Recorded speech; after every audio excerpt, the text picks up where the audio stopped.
Take a look at this new documentary. There's no one whose views are not subject to question. Science is wonderful. Science is beautiful. Religion is not wonderful. It's not beautiful. It gets in the way. But some of the stuff you do really upsets some people. Would you prefer that it was just... No, I think these are wonderful things. People shouldn't be threatened by science. Science versus religion. It's called The Unbelievers, and it follows two renowned and very controversial scientists on their trek around the globe debating religion and the importance of science in the modern world. We're lucky enough to have both of them with us live this morning from Toronto. That's where the film premieres tomorrow night. Thank you both for being here. Evolutionary biologist Richard Dawkins and theoretical physicist Lawrence Krauss. Thank you both. Lawrence, let me address this question to you first. That question that this movie begs, what is more important, to explain science or to destroy religion? What's your answer to that? Well, I think the purpose of the movie is to really celebrate the wonder of the real universe, and Rich and I actually discussed that in the movie. And the point is that means not accepting myth and superstition. So if a corollary of understanding the real universe is to get rid of myth and superstition, that also means ultimately destroying religions. I think the two go hand in hand. That flies in the face of what millions of people in this country and around the world believe, so no doubt this is going to be a very controversial film. Tell me why you made it. Why did you travel the world the way you did? Why did you do it now?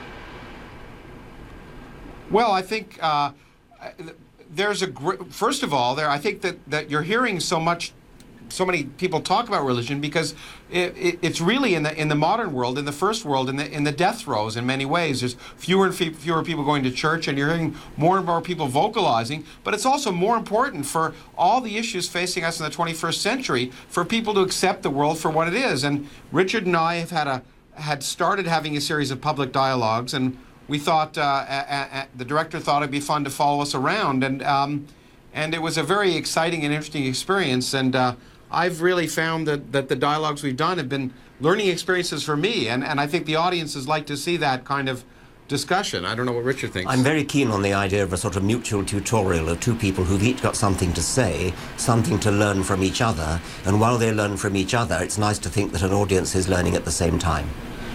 And as I say, the film jumps between talking about religion, but also trying to introduce some exciting concepts of science. So we really hope that people who haven't thought of these things will come and learn about biology and about the early universe, and in the process at least be provoked to think about these questions. And carry on with the discussion after watching the movie. That's very important. I agree. You know, I believe it was you, Richard, who was in Boston recently, and we're coming to you live from here again this morning. And the question in all of this tragedy in Boston was radicalization. Did radicalization play a role in these attacks or not? And I wonder what you thought when you started hearing reporting that indeed radicalization may have played a role in the attack here in Boston.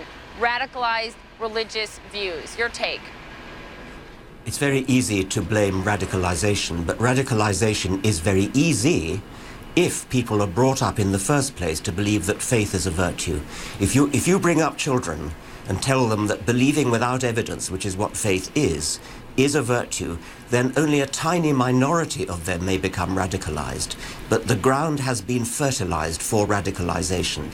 It's easy to radicalize if people have been pre-adapted, have been prepared with the view that faith is a virtue, that what your religion teaches you is absolutely right. In a way, no wonder they're so easily radicalized, because they're told from babyhood onwards that their religion is the all-important thing, and that's what they have to believe, even if there's no evidence. And I think that's the important point. If you are told you're absolutely right, okay. If you're told you're absolutely right, then it's easy to... Mm-hmm. Go ahead, I apologize. Well, no problem. But if it's that idea of knowing the absolute truth, and nothing can change your mind, that if you believe you're right, then almost anything you do, if you believe God's on your side, then anything you do seems reasonable, and that's the real problem. It's that belief in crazy things produces irrational actions, and the worst kind of irrational actions are what we've seen with the violence that lately has been associated with Islam.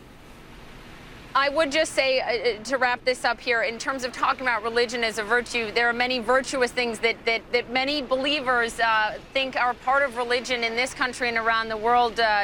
Treating your neighbor as you would want to be treated, also giving to those in need are all parts of many, many religions as well. So in terms of looking at it, you have a different view than many others. We appreciate you sharing your view with us, and I look forward. I think many people look forward to seeing the full film after it You cannot premieres. credit religion with that. Yeah, You cannot credit religion with that. That's universal. That's a very good principle.